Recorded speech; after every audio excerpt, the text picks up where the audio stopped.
እስከ ሓንቲ ግዜ ደው በልሞ ሕሰበሉ ንዓለም ብምልእታን ተገዛእኻያ ገንዘብ ኣብ ቦርሳኻ እንተመልአ ዝዓበየ ስም እንተሃለወካ ግን ድማ ለይቲ ክድቅስ ከለኻ ልብኻ ትርበሽ እንተላ እዚ ኩሉ ሃብቲ እንታይ ዋጋ ኣለዎ? ብዙሓት ሰባት ኣብ ደገ ሰላም ዘለዎም ይመስሉ ውሽጦም ግን ብማዕበል ይናወጽ ኣሎ። ሎሚ ግን ሓደ ምስጢር ክነግረካ እየ። ውሽጣዊ ሰላም ማለት ካብ ጸገም ነፃ ምዃን ዘይኮነስ ኣብ ማእኸል ማዕበል ኮይኖም ክረጋግኡ ዝኽእሉ ሰባት ዝወሃብ ናይ እግዚአብሔር ጸጋ እዩ። እዚ ቪድዮ እዚ ካብ መጀመርታ ክሳብ መወዳእታ እንተተዓዚብካዮ ኣብ ኣተሓሳስባኻን ኣብ ህይወትካን ዘለዓለም ለውጢ ከተምጽእ ኢኻ። ነዚ ናይ ለውጢ ጉዕዞ ድሉው እንተኾይንካ ሳብስክራይብ ብምግባር ነታ ቪድዮ ድማ ላይክ ብምግባር ናብ ማሓስብቱም ሼር ብምግባር ስድራ ቤትና ኹኑ። ነዚ ክቡር መዝገብ ውሽጣዊ ሰላም ብሓባር ንኣልሾ። ውሽጣዊ ሰላም እንታይ እዩ? ውሽጣዊ ሰላም ማለት እንታይ ማለት እዩ?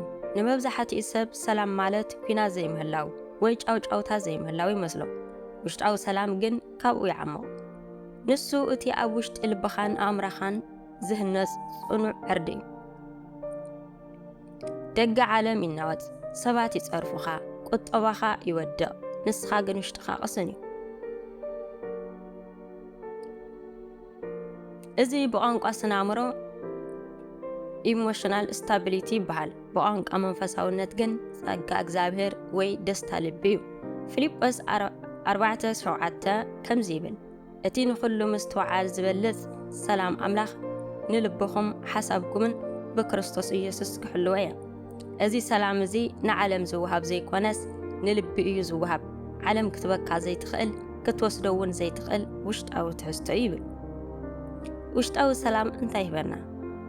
ውሽጣዊ ሰላም ንምርካብ ንምንታይ የድልየና? ረብሕኡ ኣብ 3 ዓበይቲ ዓንቀጻት ክርኤና። ውሽጣዊ ረብሓ ጭንቀት ንኣካልና ይቐትሎ እዩ። ውሽጣዊ ሰላም ምስ ዝህልወና ግን እቲ ኮርቲሶል ዝበሃል ናይ ጭንቀት ሆርሞን ይቐንስ። ናይ ሃርቫርድ ዩኒቨርሲቲ መጽናዕቲ ከም ዘርዮ ውሽጣዊ ሰላም ዘለዎም ሰባት ካብቶም ካልኦት ብ30% ዝወሓደ ናይ ልቢ ሕማም ይትክዑ። ሰላም ዘለዎ ሰብ ዝሓሸ ድቃስ ይድቀስ፣ ጸቕጢ ደሙ ይዕሪ፣ ስነ ስርዓተ ምክልኻል ኣካላቱ ድማ ይሕሊ። ብሓፂሩ ሰላም መድሓኒት እዩ። ማሕበራዊ ርክባት ውሽጡ ዝተረበሸ ሰብ ንኻልኦት እውን ሰባት ሰላሙ ይርብሽ። ውሽጥኻ ሰላም እንተሎ ግን ኣብ ቤትካ፣ ምስ በዓልቲ ቤትካ፣ ምስ ደቅኻ፣ ምስ ስድራ ቤትካ፣ ኣብ ስራሕኻ ድማ ምስ መሳርሕትኻ ብህድኣት ክትረዳዳ ትኽእል። ሰላም ዘለዎ ሰብ ኣይኩሪ፣ ኣይቀነን፣ ኣይተናኸልን፣ ብቕልጡፍ ኣይናደድን። ስራሕን ውሳነታትን ኣእምሮኻ ክሃድእ ከሎ ብንጹር ትሓስብ። ኣብ ስራሕኻ ዝሓሸ ውሳነታት ትውስን። ዓበይቲ መራሕቲ ዓለም እቲ ዝበለጸ ስርሖም ዝሰርሑ ኣብ እዋን ህድኣት እዩ። ሰላም ንፈጠራ መንገዲ ይኸፍት። ውሽጣዊ ሰላምና ንኸይህሉ እንታይ ይከላኸሎ? ውሽጣዊ ሰላም ንምርካብ ጥራይ ዘይኮነስ ነቲ ዘላትና ሰላም ዝሰርቆ ሰረቕቲ ምልላይ እውን ኣገዳሲ እዩ። ብዙሕ ግዜ ሰላም ዝሰኣናሉ ምኽንያት ካብ ደገ ዝመጸ መጥቃዕቲ ዘይኮነስ ብዘይፍላጥ ኣብ ውሽጥና ዘዕበናዮ ኣዕናዊ ኣተሓሳስባታት እዮም። እስከ ነዞም 4 ዓበይቲ ጸላእቲ ሰላም ብዝርዝር ንርአዮ። ቀዳማይ ናይ ደገ ዓለም ዘቕጢ ወይ ከዓ ሶሻል ሚድያ። ኣብዚ ዘለናዮ ዘመን ማሕበራዊ ሚድያ ሓደ ካብቶም ዝዓበዩ ሰረቕቲ ሰላም ኮይኑ ኣሎ። ስልክና ክንከፍት ከለና ካልኦት ሰባት ዝበጽሕዎ ዓወት፣ ዝገብርዎ መርዓ ወይ ዝሕልፍዎ ልደት ወይ ዝበልዕዎ ጽቡቕ ምግቢ ጥራይና ንርኢ። እዚ ድማ ምውድዳር ዝበሃል ሕማም የእትወና። ንሕና ናይ ሰባት እቲ ዝበለጸ መዓልቶም ምስቲ ናትና እቲ ዝጸገም ዘለዎ ሕድር ህይወትና ነወዳድሮ። እዚ ድማ ኣነ ዝተረፍኩ እየ፣ ካልኦት ኩሎም ተዓዊቶም ኣነ ግን ድሕሪት ተሪፈ ዝብል ናይ ትሕትና ስምዒትን ስጋኣትን ይፈጥረልና። ሰላም ክትረክብ እንተደለኻ ጉዕዞኻ ምስ ናይ ካልኦት ምውድዳር ደው ክተብል ኣለካ። ህይወት ቅድድም ዘይኮነስ ንናይ ነፍሲ ወከፍ ሰብ ናይ ባዕሉ ግዜን መንገድን ዘለዎ ጉዕዞ እዩ። ካልኣይ ናይ ትማሊ ጽልዋ። ትማሊ ከምዚ እንተዝገብር ነይረ ወይ ስለምንታይ ከምኡ ተዛሪበ።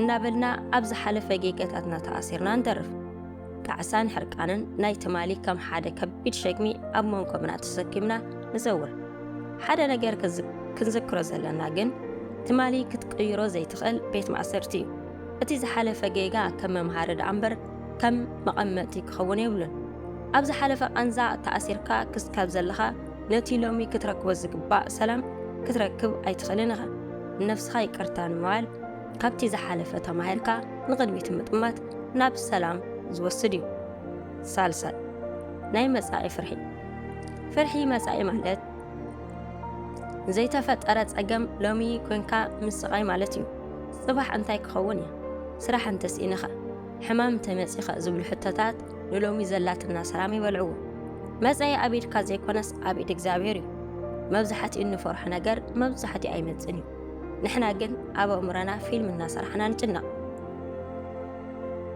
ማርክ ትዌይን ዝተባህለ ጸሓፊ ኣብ ህይወተይ ብዙሕ ከበድቲ ጸገማት ኣጋጢሞም እዮም ገሊኦም ግን ፈጺሞም ዘይተፈጠሩ እዮም ይብል ሎሚ ክትገብሮ ዘለካ ጽቡቕ ነገር ግበር ንጽባሕ ግን ንፈጣሪ ሕደገሉ ራብዓይ ስጋዊ ምንቅስቓስ ንብረት እንተኣኪበ ሰላም ክረክብ እየ ኢልና ንሓስብ ዝያዳ ገንዘብ ዝያዳ ስልጣን ዝያዳ ንብረት ምምላእ ዘይተሓሰበ ጉያ ንጎይ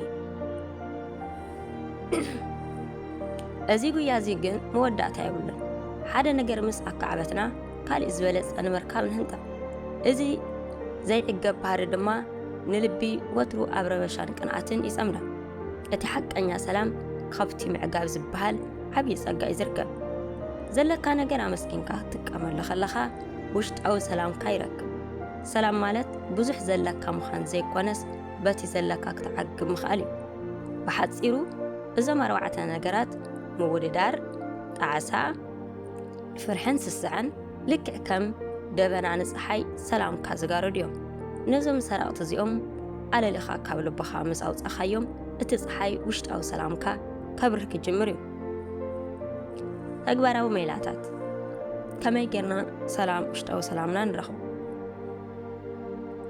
ውሽጣዊ ሰላም ካብ ሰማይ ዝወድቕ ተኣምር ዘይኮነስ ብተግባር ዝህነፅ ውሽጣዊ ስርዓት እዩ እዞም ዝስዕቡ 5 ዓበይቲ ዓንቀጻት ኣብ ህይወትካ ክትገብሮም ከለኻ ልብኻ ካብቲ ዝነበረቶ ረበሻ ናብ ቅሳነት ክሰጋገር እያ ቀዳማይ ማእኸላይ ምንቅስቓስ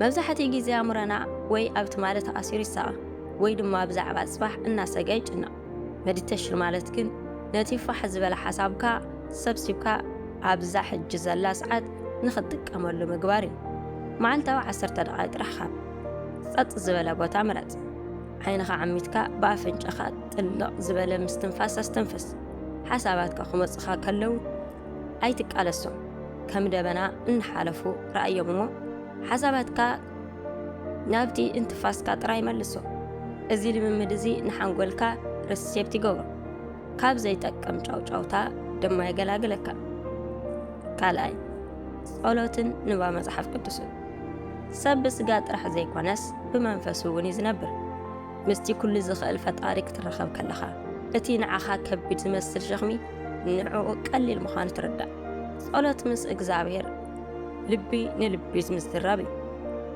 ኣብ ራእይ ዮሃንስ 14:27 ጎይታ ሰላም ሓድገልኩም ኣለኹ ሰላመይ እህበኩም ኣለኹ ክብል ከሎ እቲ ዝበና ሰላም ካብ ኩነታት ዓለም ነፃ ዝኾነ ሰላም እዩ ንባብ መጽሓፍ ቅዱስ ድማ ንልብኻ ብተስፋን ብብርሃንን ይምግቦ ጸልማት መብራህቲ ከም ዝጠፍእ ናይ ኣእምሮ ጸልማት እውን ብመለከታዊ ቃል ይበታተን ሳልሳይ ናይ ምስጋና መጽሓፍ ጭንቀት ዝመጸና መብዛሕትኡ ግዜ ኣብቲ ዘይብልና ነገር ምስ እነተኩር እዩ ምስጋና ግን ነቲ ዘለና ጸጋታት የርየና መዓልታዊ 3 ንእሽተይ ነገራት እተመስግነሎም ጽሓፍ ንኣብነት ሎሚ ብሰላም ተንስየ ብሩሕ ፀሓይ ርየ ምስ ፈታውየ ተዛሪበ ወዘተ እዚ ስራሕ እዚ ንሓንጎልካ ብኣወንታዊ ንኽሓስብ ሪቪው ይገብሮ ናይ ምስጋና በዓል ጸጋ ምስ እትኸውን ዓለም በቲ ዘለዎ ሃብቲ ክትዕንግለካ ትጅምር ውሽጥኻ ድማ ብምዕጋብ ይረስን ራብዓይ ምሕዳግን ይቅሬታ ምግባርን ቂም መሓዝ ማለት ንስኻ መርዚ እናሰትኻ እቲ ዝበደለኒ ሰብ ይሞት ኢልካ ከም ምጽባይ ንዝበደለካ ሰብ ክትምሕሮ ከለኻ ነቲ ሰብ ውቃቤ ትህቦ ዘለኻ ኣይኮነን የግዳስ ነታ ብሰንሰለት ቂም ተኣሲራ ዝነበረት ነፍስኻ ኢኻ ነጻ ተውፅኣ ዘለኻ ምሕዳግ ማለት ነቲ ዝነበረ በደል ምጥፋእ ዘይኮነስ እቲ በደል ንሎሚ ክቆጻጸሮ ከም ዘይትፈቅድ ምውሳን እዩ ልብኻ ንጸላኢ ከም ምስ ነጸገት ሰላም ባዕላ ክትመጽእ እያ ሓምሻይ ተፈጥራዊ ኣካላዊ ምንቅስቓስ ኣካላትና ነምረናን ዝተኣሳሰሩ እዮም ኣብ ጽባሕ 30 ደቂቕ ኣብ ቀጠልያ ተፈጥሮ ወይ ኣብ ንጹህ ኣየር ምጓዓዝ ንውሽጥኻ ሰላም ዝህቡ ሆርሞናት የውፅእ ተፈጥሮ ብባህርያ ህድእ ዝበለት እያ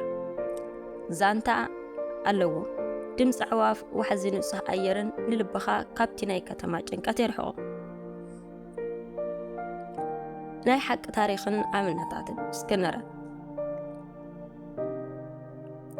እስከ ናይቶም ዓበይቲ ኣቦታትና ኣዴታትና ንመለስ እዚኦም ሰባት ክንደይ ኩናት ክንደይ ጥሜትን ስደትን ዝሓለፉ እዮም ግን ድማ ክትረኽቦም ከለኻ ሓደ ዓብዪ ቅሳነት ኣብ ገጾም ትርኢ እዚ ሰላም እዚ ካብ ዝተረፈ ገንዘብ ዝመጸ ዘይኮነስ ካብ እግዚኣብሔር ይመስገን ዝብል ዓሚቕ እምነትን ምዕጋብን ዝመጸ እዩ ኣነ እውን ኣብ ህይወተይ ጸልማት ዝመስል እዋን ነይሩኒ ለይቲ ድቃስ ዝኸልእ ጭንቀት ጽባሕ ዘየብፅሕ ስጋኣት ግን ድማ ነዞም ሎሚ ዝነገርኩኹም ሜላታት ብፍላይ ድማ ጸሎት ማእኸላይ ምንቅስቓስ ተለማሚደ ኣብ ውሽጢ ዝተወሰነ ዋርሕ ውሽጣዊ ሰላም ብምርካብ ህይወተይ ተቐይራ ሰላም ማለት ኩሉ ነገር ምስ ተረጋግአ ትረኽቦ ዘይኮነስ ኣብ ማእኸል እውከት ኮንካ ምስ ነፍስኻ ክትጠርቕ ከለኻ እዩ ምስኻዕ ማለት ሰላም ልቢ ምርካብ እዩ ክቡራት ተዓዘብተይ እዚ ቪድዮ እዚ ክትዓጽብዎ ከለኹም ሓንቲ ነገር ጥራይ ክትሕዝ እደሊ